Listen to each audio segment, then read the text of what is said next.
আগরতলায় একসঙ্গে ২৩ বাংলাদেশিকে গ্রেপ্তার করল পুলিশ।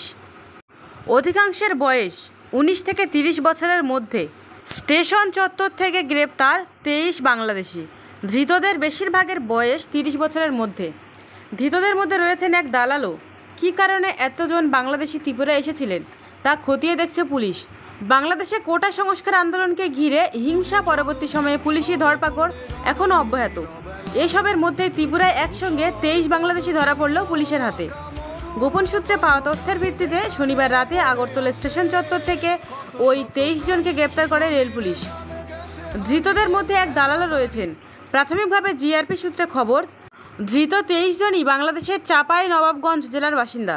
কী কারণে তারা ত্রিপুরা এসেছিলেন, তাদের গতিবিধি কী ছিল, সেসব বিষয়গুলি খতিয়ে দেখতে তদন্ত চালাচ্ছে জিআরপি।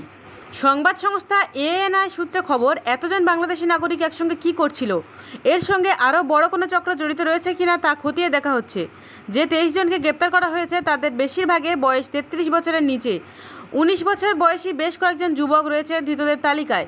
মোহাম্মদ সেলিম রেজা নামে যে দালালকে গ্রেপ্তার করা হয়েছে সেই যুবকের বয়স ২৭ বছর। প্রসঙ্গত, গত ২১শে জুলাই তৃণমূলের শহীদ সমাবেশে এক মঞ্চ থেকে বাংলাদেশের উদ্ভূত পরিস্থিতি নিয়ে মন্তব্য করেছিলেন বাংলার মুখ্যমন্ত্রী তথা তৃণমূল নেত্রী মমতা বন্দ্যোপাধ্যায়। তিনি জানিয়েছিলেন, অসহায় কেউ এসে যদি বাংলায় দরজায় খটখট করে তাহলে ফেরানো হবে না। মমতার সেই মন্তব্য নিয়ে আপত্তি জানিয়েছিল বাংলাদেশ সরকারও।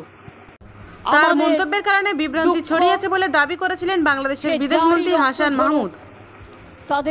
এরপর এদেশের স্বরাষ্ট্র মন্ত্রক থেকে ওই মন্তব্য নিয়ে আপত্তি জানানো হয়েছিল।